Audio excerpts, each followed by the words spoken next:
Esse é o tema do nosso plano 5, o plano que vai te ajudar a chegar nos seus primeiros 5 dias de investimento, que seria em torno de 10 mil até 99 mil reais, respeitando sempre aquilo que a gente fala, que são as nossas raízes, que são os aportes, os ativos, tempo, paciência e comprometimento. Sou Edgar Amazonas Filho, cofundador da Symmetry, seja bem-vindo a mais esse vídeo aqui do nosso plano 5.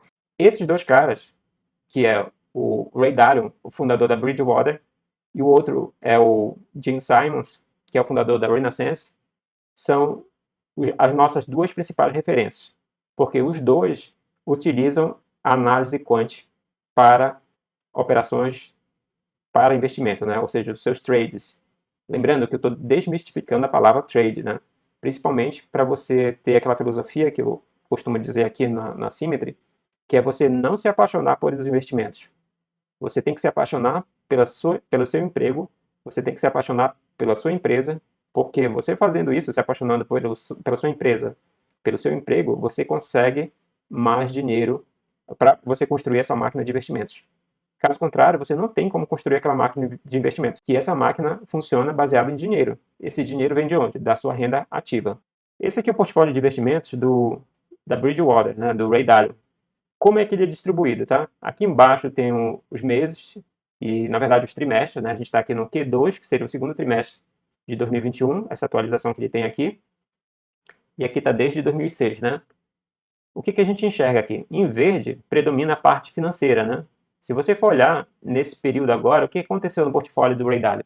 E o Ray Dalio, ele faz exatamente isso que eu acabei de falar, que é a estrutura que eu utilizo, né?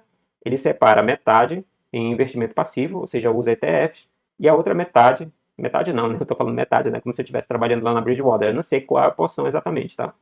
E uma porção em ativos individuais. Aqui a parte finança, que ele está diminuindo, enquanto ele está aumentando outras partes aqui, tá? A parte consumer staples, que é o consumo básico, né? Empresa do setor do consumo básico. Ele está crescendo também na parte de consumo discricionário, que é exatamente consumo de luxo, né? De supérfluos, onde ele cresceu também cresceu na parte de healthcare, né? Possivelmente devido a essa situação que a gente viveu, né? Diminuiu a exposição na parte de empresas do setor de materiais. Então, pessoal, conhecendo também que pode surgir a seguinte dúvida para vocês, né? Edgar, quantos ativos eu tenho que ter na minha carteira? Essa é uma pergunta que muitos investidores fazem. E aí, a análise quant desmistifica esse ponto aí. Por quê? Muita gente fala em 10 ativos, 12 ativos, 15 ativos. Por que se fala isso? 10 ativos, 12 ativos, essa quantidade bem pequena de ativos? Porque as pessoas pregam a ideia que você tem que acompanhar aquela empresa. Mas acompanhar aquela empresa, ou seja, ler relatórios trimestrais, ler relatórios contábeis, ficar acompanhando isso aí, você vai perder o tempo precioso que a gente falou, né? E você vai deixar a sua renda ativa de lado. E aí você está correndo risco. A gente não quer isso. Então, por isso que veio a análise quant para resolver esse tipo de problema. Para você não se preocupar em escolher os ativos. O processo de decisão vai ser muito mais rápido do que você utilizar, por exemplo, a análise fundamentalista. Então, por isso que a gente colocou lá a análise quant como sendo o rei da situação. Porque um computador ele consegue processar muito mais rápido do que qualquer ser humano. Então, a gente usa a análise quant exatamente para nos livrar desse problema de ficar acompanhando as empresas.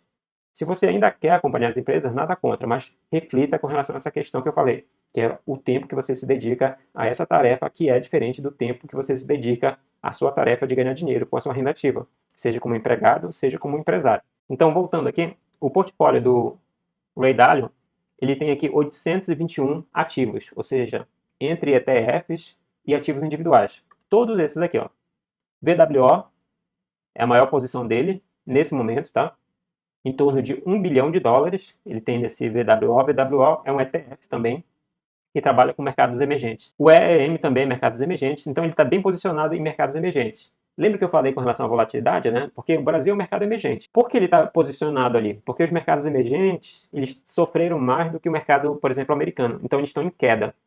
Então eu posso especular que a solução dele, que é uma solução quant, ela pode estar analisando exatamente essa questão, né?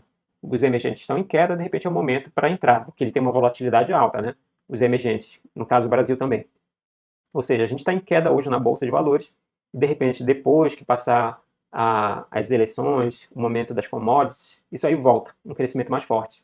Então, a solução aqui do Ray Dalio pode estar utilizando esse tipo de coisa. Lá eu já li no livro dele, né, que é esse aqui, os principles, principles, aqui no caso esse meu está aqui em inglês, mas tem a versão em português, e lá ele fala que ele utiliza inteligência artificial nas soluções lá quant deles, né? Que a gente utiliza aqui também. Obviamente, modesta parte, né? Nas nossas proporções, né? A gente é uma equipe de 2 aqui no momento e a nossa startup, né?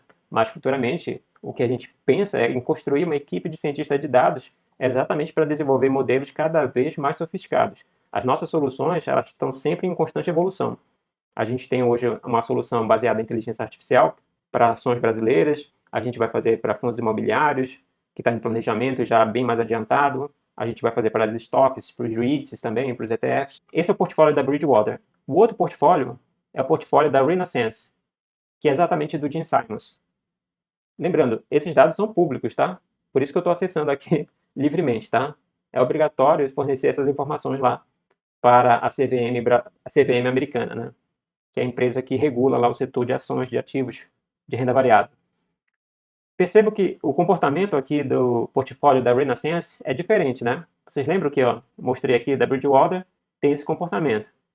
Da Renaissance é bem diferente. Ele meio que trabalha dentro dos setores, se a gente for olhar, né? Tem uns setores mais alocados, por exemplo, aqui está no healthcare, está mais alocado lá, tem uma porção maior.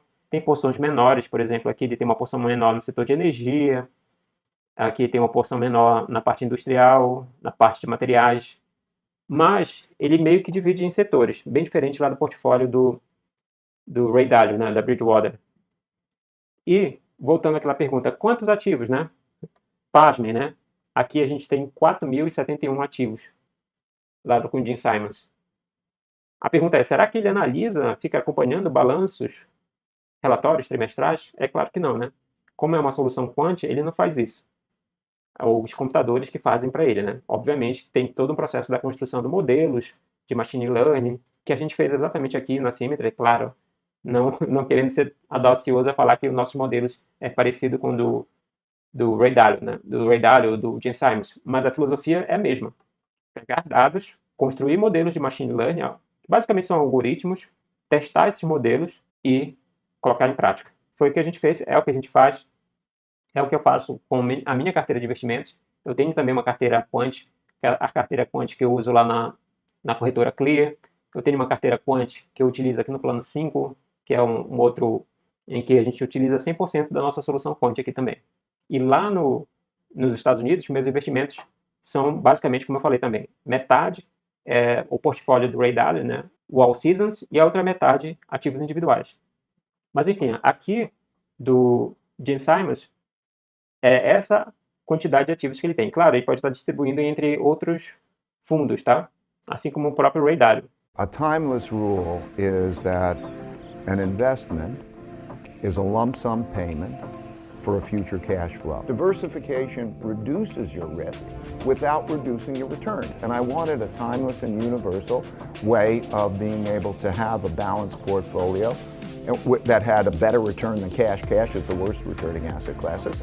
So that's why I went around and I created that balanced portfolio that way. And it's timeless and universal. So it doesn't really change much, right? I mean, that notion of the basics of what I'm describing have always been true. When I started doing trading, I got a little tired of mathematics. I was in my late 30s, had a little money.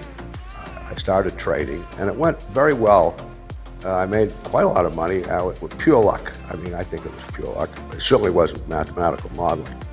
But in looking at the data, after a while, I realized, hey, looks like there's some structure here. And I hired a few mathematicians, and we started trying to make some models. You design an algorithm, you test it out on a computer, does it work, doesn't it work, and so on. Well, any one anomaly might be a random thing. However, if you have enough data, you can tell that it's not.